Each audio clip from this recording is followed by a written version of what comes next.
Hi, my name is Katie Jo, and I am a shamanic teacher and practitioner. I like to teach and train people how to use shamanism in their every single day life, a little bit about the history and the philosophy on all of these things, and also the global impact that shamanism has had. While shamanism is not well known to be historical, it's actually the oldest form of spiritual practice that has existed on the globe, longer than any other religion. And in fact, every religion stems from the practice of shamanism. One of the reasons that I like to teach shamanism and practice shamanism, and also just offer this as a way of understanding spirit and source, is just that there's really no rules in shamanism.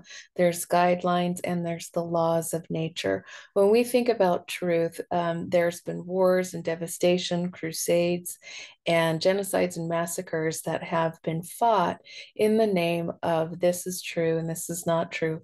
But when we think about what truth is, to be truth, it has to be it has to be definite. It has to be undeniable. It has to be no argument. Everyone has to agree. For something to be truth, it has to be irrefutable or irrefutable. So when we've seen all of these kingdoms won and lost, people massacred, all of this that has occurred based on belief of he said, she said, this is true, this is not true. It's actually never been fought for truth. So when we study shamanism and the philosophies of that, we find these fundamental stories that have existed from the beginning of time. And we also learn and watch the cycles and the rhythms of nature, nature that has been followed and can be counted on and is consistent for tens of thousands of years and can be going forward for tens and thousands of years.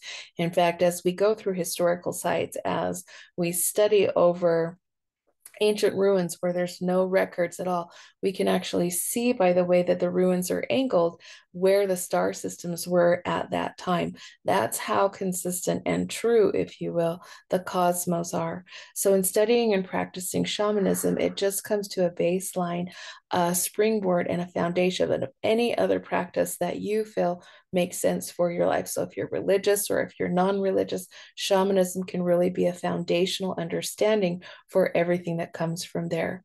If you'd like to know more about shamanic practicing, about more about philosophy and training, I offer an online and in-person course. I would love to hear from you. Please feel free to message me or email me.